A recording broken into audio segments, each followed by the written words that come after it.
औज़ुबिल्लाहिमिनश्शैतानिर्रजीम बिस्मिल्लाहिर्रहमानिर्रहीम। मैं हूँ मोहम्मद जलील खान मुखलिस माहिर मज़मून उर्दू, और आप देख रहे हैं GA school and college tuitions coaching academy system का यूट्यूब चैनल। हमारा दावा है कि हम पढ़ाते नहीं सिखाते हैं। वीडियो शुरू करने से पहले NGA school and college tuitions coaching academy system का यूट्यूब चैनल लाजमी सब्सक्राइब करें, लाइक शेयर और कमेंट्स करें और बेल का आइकन लाजमी दबाएं ताकि हमारी हर वीडियो सबसे पहले आप तक पहुंचे और आप इससे इस्तेफादा हासिल कर सकें।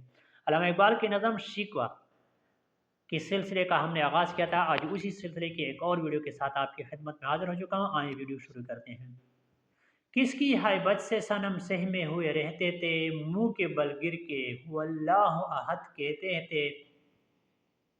आ गया इन लड़ाई में अगर वक्त नमाज, किबला रूहों के ज़मी बोस हुई कौम हिजाज।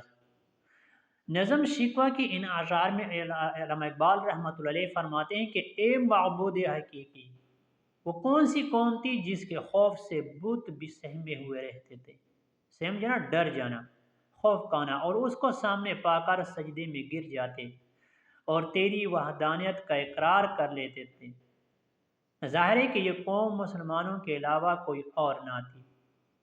तो तू इस अमर से यकीनन आगाह है कि मैदान जंग में ज़बरदस्त नंबर आजमाई के दौरान में तेरी इबादत यानी नमाज का वक्त आ गया तो मुसलमान आसाकिर अस्कर की जमा फौज ने दुश्मन की तलवारों की परवाह किए बगैर खाना काबा की तरफ रुख करके अपनी सफ़े सीधी करने और सीधा रेस हो गए। तो ये तो थी आज की वीडियो। आज की वीडियो में फ़िलहाल इतना ही। मुझे दीजिए इजाज़त। अपना बहुत सारा ख्याल रखिएगा और मुझे अपनी दुआ में याद रखिएगा। अस्सलाम वालेकुम वरहमतुल्लाहि वबरकातुहू।